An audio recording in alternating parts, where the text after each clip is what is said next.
My name is Daniell, and I'm an environmentally sustainable design engineer and a mechanical engineer working for EQ Building Workshop.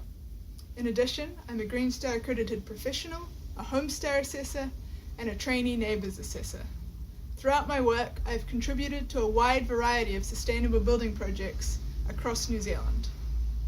New Zealand is currently proposing a target of net zero emissions by 2050. This is going to have massive implications for the built environment, and bold changes will be required across the industry if this target is to be met. And they're going to need to happen soon, as majority of the buildings which will exist in 2050 already exist today or are soon to be constructed. While voluntary industry or client-led initiatives are important, significant industry-wide change will only happen through government legislation.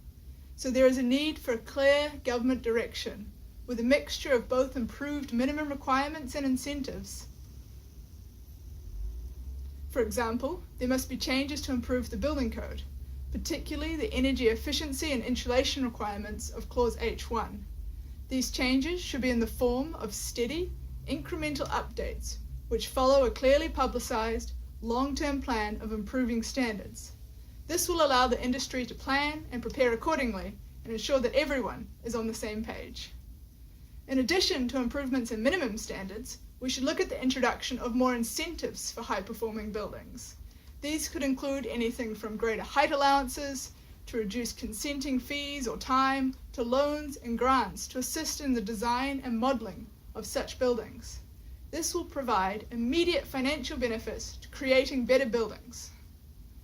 The increased uptake and life cycle costing of buildings and building products seen over the last couple of years should also be encouraged and supported. This will allow us to slash carbon emissions holistically, not just operational carbon. And lastly, of course, we must address the energy supply. We have the advantage that our national grid is mostly powered by renewable and low carbon sources. But we must also improve our electricity networks to better handle variable grid inputs, such as solar and wind power, in addition to increasing the capacity of these renewables. This will allow us to reduce and eventually eliminate the proportion of our grid which relies on fossil fuels.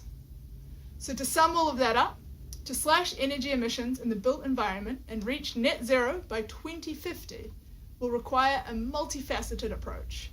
This will include strong government legislation, improved minimum standards in the New Zealand building codes, in conjunction with additional incentives for high-performing buildings, and a robust, low-carbon electricity supply and distribution network. Thank you for listening to my thoughts on this topic.